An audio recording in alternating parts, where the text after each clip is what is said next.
Si tenemos una señal de entrada de tipo sinusoidal, vamos a decir que se llama x por seno de omega por t, donde x es la amplitud y omega viene siendo la frecuencia de esa señal. La señal de salida del bloque viene siendo igual a y multiplicado por seno de omega por t más phi, donde phi es la fase y y viene siendo la amplitud de la señal de salida.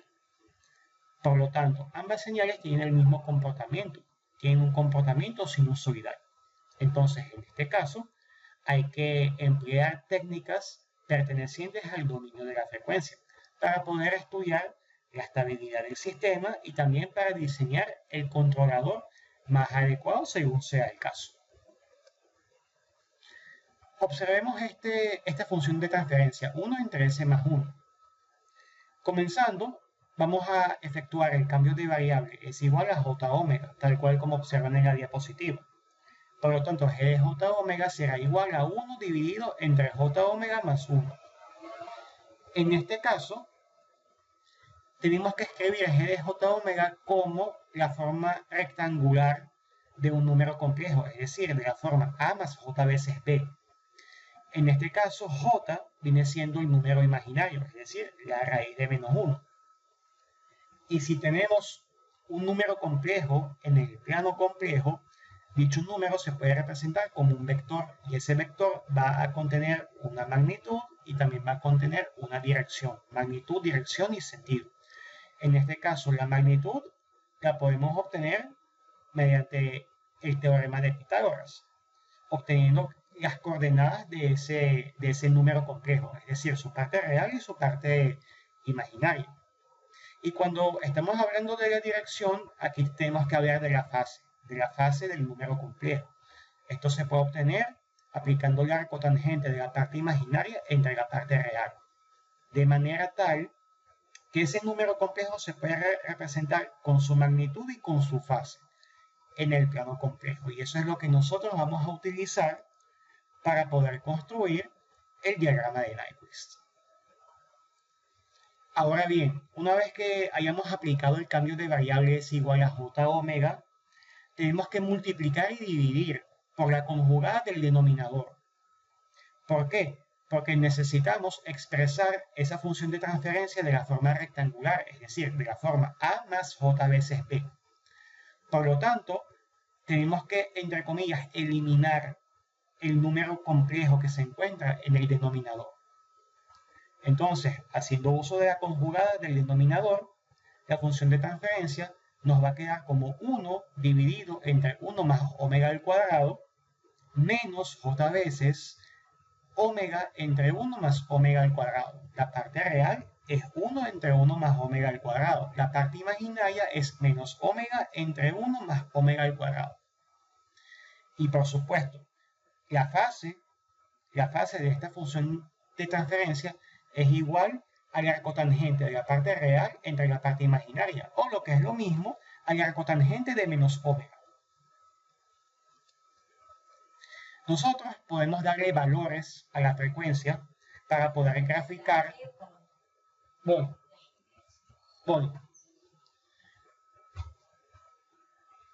Nosotros podemos darle valores a la frecuencia y con estos valores podemos graficar la parte real, la parte imaginaria y la fase de ese punto particular. Sin embargo, necesitaríamos infinitos números para poder construir ese diagrama polar. ¿Ok? Entonces, vamos a realizar algunos análisis que nos permiten obtener el comportamiento de ese diagrama. Y también vamos a utilizar algunos puntos en particular, no vamos a utilizar todos estos puntos que se observan aquí en la diapositiva.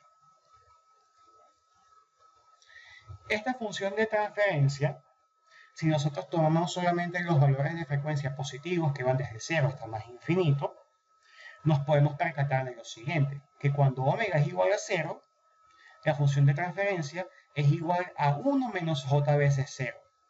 Y cuando omega tiende al infinito, la función de transferencia tiende al origen del plano complejo, es decir, tiende al punto 0 menos j veces 0. Eso es haciendo el análisis con las altas frecuencias, con las frecuencias positivas, ¿ok? De igual forma, nosotros podemos obtener una serie de puntos distintos a los que hemos mencionado anteriormente para poder construir el diagrama que observan en color azul en la diapositiva. Para este sistema, este diagrama es un semicírculo, como lo observan en pantalla. Pero, ¿cómo pudimos obtener ese comportamiento, o mejor dicho, cómo pudimos obtener ese diagrama? Primero que nada, aplicamos el límite cuando omega tiende a A de la función de transferencia. Y A lo cambiamos. En un principio A era igual a 0 por la derecha, luego A era igual a más infinito. Entonces el límite cuando la frecuencia tiende a 0 por la derecha de la función de transferencia es igual a 1 menos j veces 0.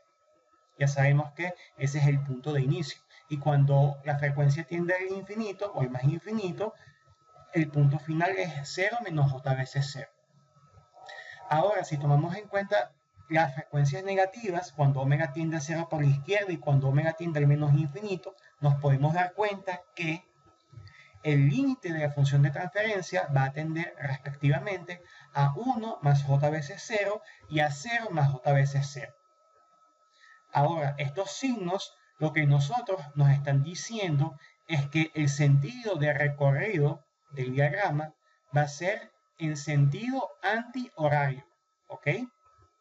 Él va a comenzar desde un punto omega que tiende al menos infinito, desde un valor de la frecuencia muy pequeño, pasando por omega igual a 0, hasta llegar a un valor de omega muy grande, que tiende al más infinito.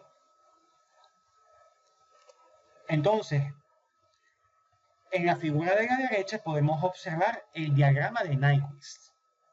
Este es un círculo, ¿ok?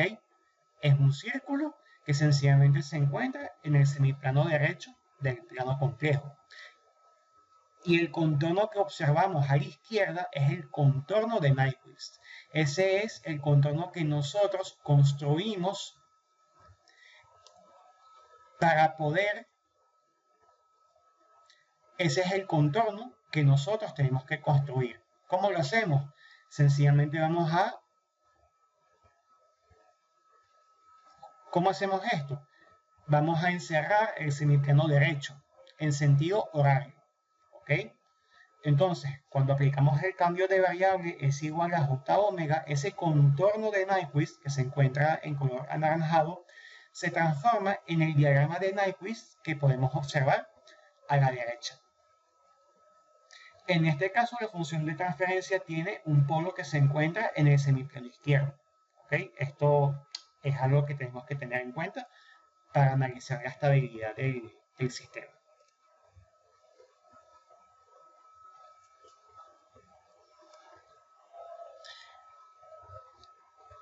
El criterio de estabilidad de Nyquist nos permite determinar si el sistema es estable o es inestable.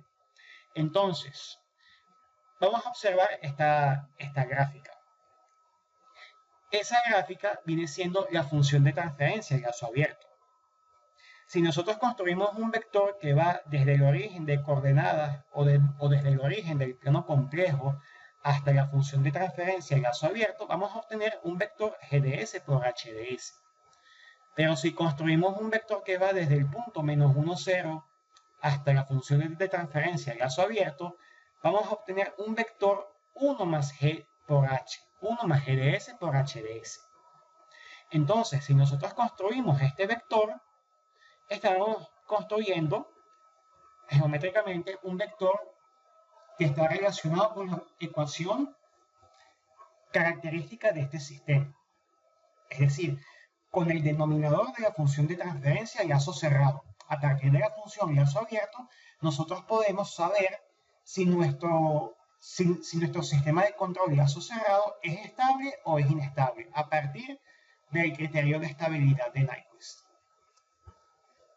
Entonces, en el ejemplo anterior, lo que nosotros teníamos era el contorno de Nyquist que estaba rodeando al semiplano derecho del plano complejo, y con el cambio S igual a J omega, obtuvimos un círculo que se puede observar a la derecha. Ahora, lo que nosotros tenemos que hacer es lo siguiente: aplicar este criterio que nos dice: si la función de transferencia de gaso abierto tiene K polos en el semiplano derecho del plano S y el límite de GdS por HdS cuando S tiende al infinito es constante, el lugar geométrico GdS por HdS debe rodear K veces el punto menos 1, 0 en sentido contrario a las agujas del reloj, conforme la frecuencia varíe desde menos infinito hasta más infinito para lograr la estabilidad. Aquí lo que nosotros vamos a hacer es obtener el ángulo neto. El ángulo neto de este vector anaranjado que ustedes están observando. Y ese vector va a recorrer el diagrama de Nyquist desde el punto A, pasando por el punto B, por el punto C y por el punto D hasta llegar de nuevo al punto A. Entonces, inicialmente, ese vector tiene un ángulo de 0 grados, ¿ok? Desde el punto menos 1, 0 hasta el punto A, ese ángulo es igual a 0. Si desplazamos ese punto A hasta el punto B, el vector también se va a desplazar. El vector va a rotar. Entonces, en este caso, está rotando phi. Está rotando un ángulo de phi. Está rotando un ángulo de phi en sentido antihorario. En este caso, el sentido antihorario lo tomamos negativo y el sentido horario lo tomamos positivo. Luego, entre B y C va a haber un cambio en ese ángulo y ese cambio será de phi positivo. ¿Por qué? Porque el cambio es en sentido horario. Después, entre C y D va a haber un cambio de ese ángulo. Ese cambio será igual a phi y será en sentido horario. Y por último, entre D y A el cambio es igual a menos phi. Es decir, hay un cambio de phi grados en sentido antihorario. Por lo tanto, si nosotros sumamos estos ángulos o estos cambios, nos podemos dar cuenta que el ángulo neto va a ser igual a 0. Y teniendo esto en cuenta, vamos a utilizar la ecuación que observamos en pantalla, Z igual a N más P.